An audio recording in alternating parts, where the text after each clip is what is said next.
You're watching the Sisaundra Show, and y'all know I love going through your questions. And baby, if you know me, then you know I have no filter. And you know what? My guest, Miss Whitney Sims, she doesn't either. Weepo County. Are y'all ready? All right, darling. So, first question is from Cams. Cam says, what would it be if you could dip anything into chocolate and eat it? Ooh, Whitney, what would you dip into chocolate and eat it? Well, I'm a chocoholic, so I would say more chocolate. Give me a chocolate bar, I'll take a Hershey's and just dip it, and I'll be good to go. I don't think I can beat that. I was going to say something boring like that after like strawberries. But come on, chocolate into chocolate. That's everything. We double chocolate. All right, Cams, you got the answer. Next question is from Trinita. Trinita wants to know, have you ever caught something on fire while you were cooking? Ooh. Oh my goodness. Almost my hair. Ooh, how your hair? Because back then, that's when they had the spritz and, you know. Yeah. I love the sound effects, by the way. I don't know how That's almost what happened. But I was standing over the stove, and it was getting real hot. Oh, and you had the spritz in your hair? Yes. And you so know, it kind of like, it drew. Stop it. It drew the heat. It was I wish hot. I had a crazy story that something in my hair did it, but it was me. And that's why I went natural. This is why I went natural. Really? Because who would want to put chemicals in after that? I'm done. I'm with you. Listen, come on now. I love it. Yes, I almost burnt. I did catch something on fire while I was cooking, but it wasn't my fault. So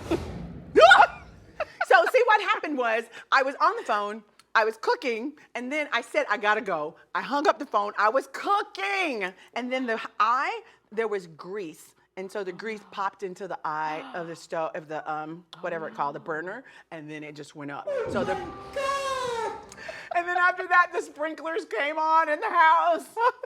And then everything just flooded, like a whole pool just opened up in the house. And so that's my story. But I learned. Next. Don't ask me these questions. Our producer thinks she's smart. Okay, if you had to eliminate one day of the week, which one would you eliminate? Ooh. Monday. Monday. I'm with you. I'll have to say Monday. I'm with you. Yeah. Why is it Monday? We should start finding good things to say about it, right? But I can't. Monday gets a bad rap. It really does. When you're coming off of the weekend and then you get to Sunday and you realize it's the end of the weekend. Correct. But what if you work on Sunday and Monday is your day off? Look what we just did to people. I like it. Next question is from, and I have much respect for what he has done. Let me go back, because y'all know I got to go back. Oh my God. As a human being, I have all the respect for the man, but I just really wish, with anyone who has a platform, I think that you need to know how and when and what to say at the right time. I agree. If you know it's going to destroy everything that you've helped create, then just... Right. They do this to me all the time, y'all. All right, guys. This next question is from Linda, darling. And Linda would like to know, do you know what your life purpose is? I don't. I pray daily. You still pray daily, even after the books and the baby and the husband and the... I understand the gift, but I'm not exactly sure if I know my life's purpose. Wow. Because I'm still living it. Oh, I love that. Yeah. And you just made me question my whole purpose. Not question my purpose, but is it my life's purpose? When you said that, I was like, but that's what having conversations and discussions are. It's like, what perspective are you talking about it from? So do I know what my life purpose is? I do know what my life purpose is. It's not my first rodeo. You know, y'all know I'm a little mature here.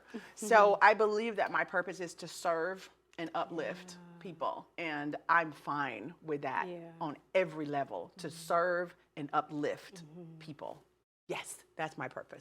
All right. Amazing. So next question is from Champion. Oh. Champion wants to know, what are some qualities that you wish you had? I've always wanted to be a baker.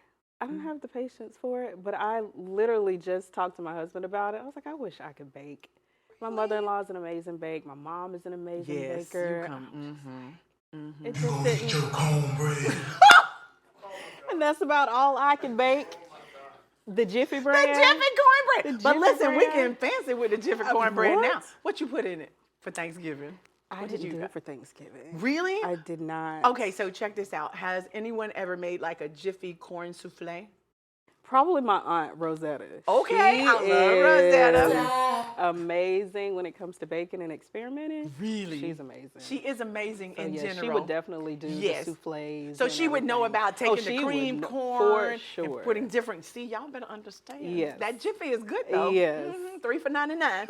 Okay. Okay. So this next question is from Bianca Whitney, and she wants to know: is there something you think a lot of parents do that negatively impacts their kids? Ooh. Wow. Do we have the same reactions? I think so. I would say the way that tone, number one, because just because you are in authority doesn't mean you have to yell. You don't have to, scream at them or come from a place of negativity or insult. You can speak to children because they're people. So I'm a big fan of the positive parenting. I try not to raise my voice as a toddler. Repetition is key. I love it. But I would definitely say tone for the most part because it's so easy to offend kids. And then it can affect them for years, not just in that moment. It will affect them their entire life. Absolutely. The more I'm studying psychology, I'm understanding the way that you treat a child in those formative years affects them and causes either good or bad habits as adults. Yes. It's insane. Absolutely. So for me, I would say I just agree with you, tone. I come from a family where it was old school. It was totally about, ooh, you so old school. Yeah. Levon, I'm done. How does he come up with these sound effects so quickly? Is he like Googling? Yeah, she's gonna say whip. So yeah, so the manner in which we were disciplined was like, you spare the rod, you spoil the child. Okay, absolutely. so there was no rod spared at all. Right. And so when I had my children, my first son, I thought that was the way. I can tell a difference between the way my children are though, based on the way that they were disciplined, and it's a. So with my second and third child, I only counted because I wanted to break that curse. I felt like you can be so angry about stuff that you can be chastising your child, but you're taking the world out on them and they don't deserve that. So I went to the counting and I loved it. It took some time and my family laughed at me at every gathering.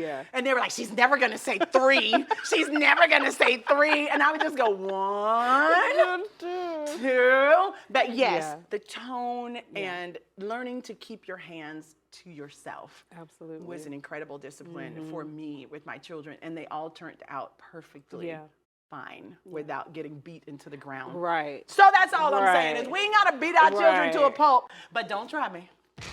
Okay. Well. Next question is from Victoria. It's too much, right? They are too much. This is what they do. Victoria wants to know if you could be invisible, whose conversation would you like to overhear? Ooh, oh my goodness. Conversation would you like to overhear? Invisible. Oh my goodness. If I was invisible? Yes. I would probably say like the president.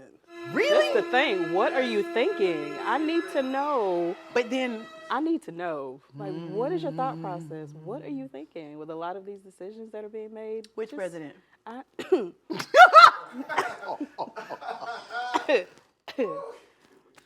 You know what? I would love to hear. My mom and dad have passed away. God rest their soul. I'm sorry. But if I couldn't be invisible back when they was alive and heard some of the conversations, it's 8 children, but we never saw them kiss. I would love to hear some of the sweet things my dad used to say to my mama. Very true. I want to know what Bishop was saying to Mother Lewis. Yes. Because she gave him 8 beautiful. 8. And we never saw them. But it was happening. It was something was daddy. What was you saying to her? Listen,